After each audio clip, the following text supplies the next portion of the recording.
Unlike a lot of people, I haven't been too enthusiastic about Metroid Prime 4. In fact, I think I've only mentioned it once on this channel up until now. But the recent announcement about the game's development issues caught me by surprise, and all of a sudden, they have my attention. Upon completion, the first Metroid Prime became easily one of my favorite games of all time. It had no business being that ahead of the curve, let alone executing its ideas that well. The attention to detail is absolutely ridiculous, the art direction is top-notch, and it runs at 60 FPS.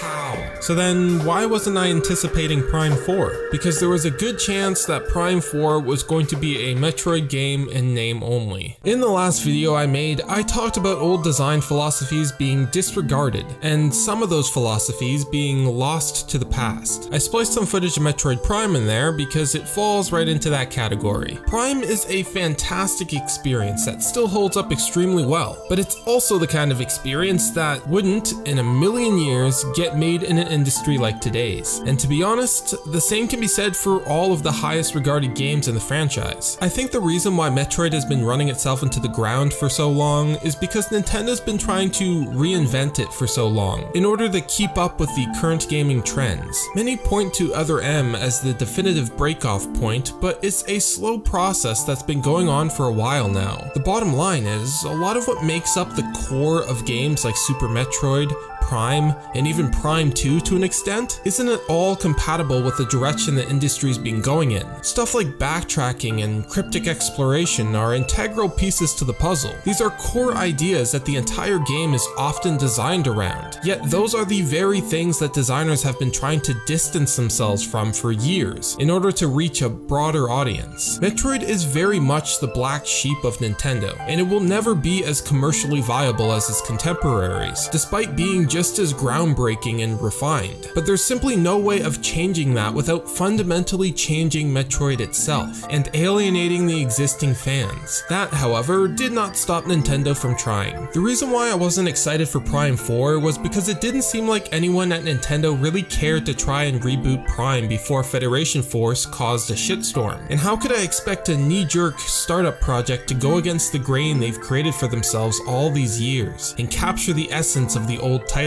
It's one thing to farm out a low-budget project to a third-party studio. It's another to invest in a large-scale project that goes against every AAA trend imaginable. I expected them to take the safe route and essentially create a linear first-person shooter more in line with what every other Western AAA studio is doing in the West. That's not to say that the game would be bad, it just wouldn't be unique.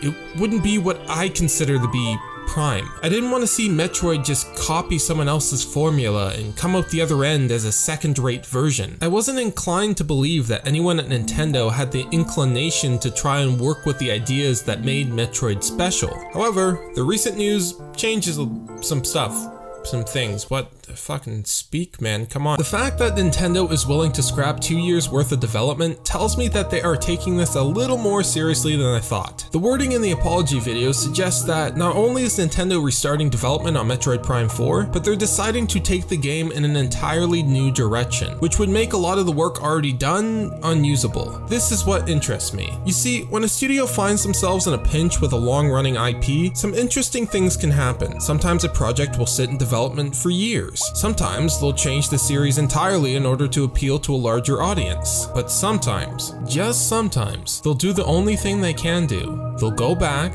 take a good long look at their roots, and design a game from there. The best example of this that I can think of is 2016's Doom. After a long time spent in development hell, the remaining staff decided to start over and take the project in an entirely different direction. The result was a re-evaluation of what made Doom a unique experience, and the game stands out among the crowd of first-person shooters, instead of being bogged down by the same trends that the rest of the industry has been following for years. What makes me think this second approach to Metroid Prime 4 is going to be that kind of re-evaluation is the fact that they're working with Retro Studios again. But it's not for the reason that you think. Despite harboring some very talented developers right now, Retro is a very different studio compared to what they were in the 2000s. And a lot of people who were responsible for the Prime games have long since left the company. However, Nintendo's choice to shift development over to Retro Studios in such a last-ditch kind of way makes it seem like they're really fully confident in whatever Retro had pitched to them. Apparently, Retro approached Nintendo first, and that tells me there's more of a vision backing up this project, as opposed to a grasp for straws born out of backlash. And the fact that Nintendo liked it enough to make such a difficult decision like this tells me that whatever that pitch was, it was grounded enough in Metroid's design principles to garner that much faith. Because I don't care how badly development was going, there's no way in hell Nintendo would shift directions that hard and ditch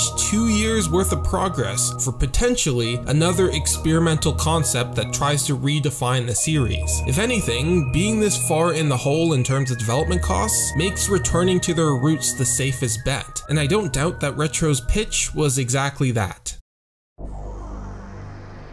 Right now, the expectations for Metroid Prime 4 are astronomically high, because now the illustrious brand of Retro Studios will be on the cover, and the delay will do nothing but build the anticipation in the coming years. At this point, Nintendo is probably a lot less concerned about reinventing anything about Metroid, and a lot more concerned about getting this game to meet the expectations of Metroid fans, even if that means sacrificing casual appeal. But if anyone is capable of pulling something off when their backs are against the wall, it's Nintendo. And I'm interested to see how all of this concludes.